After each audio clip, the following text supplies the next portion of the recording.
Hey guys, Ryan G. Wright with DoHardMoney.com coming to you with a Just Ask Ryan question of the day. And today's question is, how do you do a short sale? Now, if you've got a question just like this, type it in the comments below and I'll create a Just Ask Ryan video for you. Thank you for this question. How do you do a short sale? Well, first off, let's talk about what a short sale is, okay?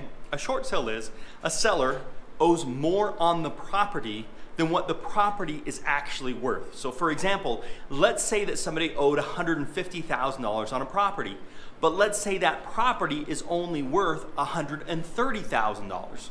Well, what happens? Well, the seller works with a real estate agent typically, and that real estate agent goes to the bank. The seller typically has to be behind on payments because they're in a distressed situation. They're unable to make the payments because if they can make payments, the bank would say, well, just keep making your payments. So if the seller's in a distressed situation, they need to do a hardship letter, which is saying we're going through a difficulty. With a hardship letter, being behind on payments, you can submit to the bank what's called a short sale request. And a short sale is you're asking the bank to take less than what's owed. So if the bank is owed $150,000, you're asking them to take $130,000 and you're asking them to short sell the property. Now, why would a bank do this? Well, a bank's gonna run the scenario and say, well, if a property's really only worth $130,000, rather than us incurring the cost of foreclosing, vandalism on the property, maintenance on the property, snow removal, bursting pipes, having to fix it up, whatever the case is, rather than doing all of that and go through a timely process, if we can just get out of this with as little loss as possible, that's a better scenario for us. So they're trying to minimize losses. So what they're gonna do is a bank's gonna get the request. They're gonna typically want the seller to have already accepted an offer from a buyer subject to their approval. See, the bank doesn't own the property, so the bank can't say you can sell it or you can't sell it. The bank's gonna say you're willing to sell it, but you're selling it subject to the bank being willing to do a short sale.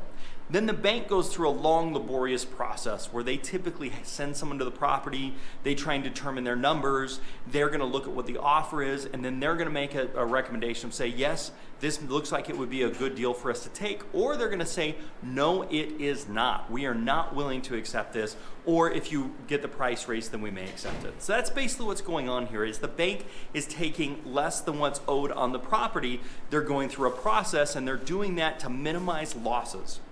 So the whole idea of the short sale is a seller's in hardship, a seller's unable to make payments, a seller finds a buyer that's willing to buy the property for less than what's owed. Typically, it has to be listed on the multiple listing services. Then that is submitted to the bank. The bank is then going to look at things and make a decision as to what price works for them and what price doesn't. If it's within that range, then they will go ahead and approve that offer. And the seller will then be the one signing the offer. The bank doesn't, but they'll do a short sale letter saying, we'll accept $130,000 rather than $150,000 as long as we're paid by this date. Now, some things that the bank typically does when you're working on a short sale. Number one, they actually want to make sure that whoever's buying it is not wholesaling that property out. So lots of times on a short sale, they'll do what's called a 90-day deed restriction. What that means is they are not willing to let you sell that property for the next 90 days, the new buyer. Because what they don't want to do is a bank doesn't want to have someone purchase the property for $130,000 and turn around and do nothing to the property and sell it for $150,000 and make $20,000 when the bank took a loss. That's what they don't want to see. So what they do is they typically put a title restriction which says the property cannot be resold for the next 90 days so that they know it's not like a quick flip. Now, the banks don't necessarily have a problem with you doing a value add. If you're taking risk on and you're fixing the property up and you're then selling it for a profit, the banks typically don't have an issue with that because you're adding value to the property. But they will typically they put a 90-day deed restriction, which is actually fine because it's gonna take you 30 or 60 days to fix up the property. It's gonna take you 30 days to find a new buyer. And on day 91, you can sell the property anyway. So I wouldn't be scared about a deed restriction, a 90-day deed restriction. It's nothing to be concerned about.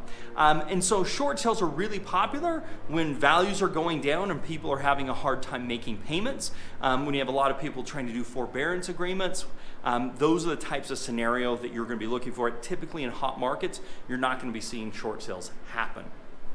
I hope this has been helpful. If you've enjoyed this video, please smash that like button. It tells YouTube I'm doing a great job, and it tells me you like what you're hearing, and that means the world to me. I've got another video you're gonna wanna check out. Is buying short sell houses a good idea? So check out that video. If you're interested in real estate investing, or you're working on it or trying to scale it, check us out over at dohardmoney.com. We have money, but we also have tools, resources, and softwares to help you find properties, value properties, put them under contract, do the comps appropriately, close, project management.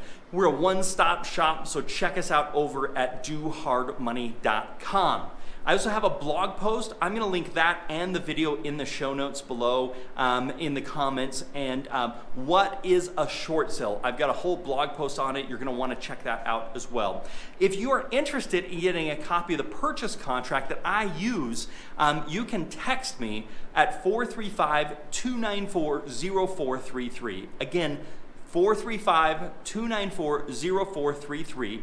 Text your email address. All you've got to do is put your email address in there. It will automatically send you a copy of a purchase contract that you can use to go out there and find some of these properties. It's my free gift to you, so check that out. Again, text it. I'll put that text number in the notes as well, and just text your email address, and then it will send you a copy of the purchase contract.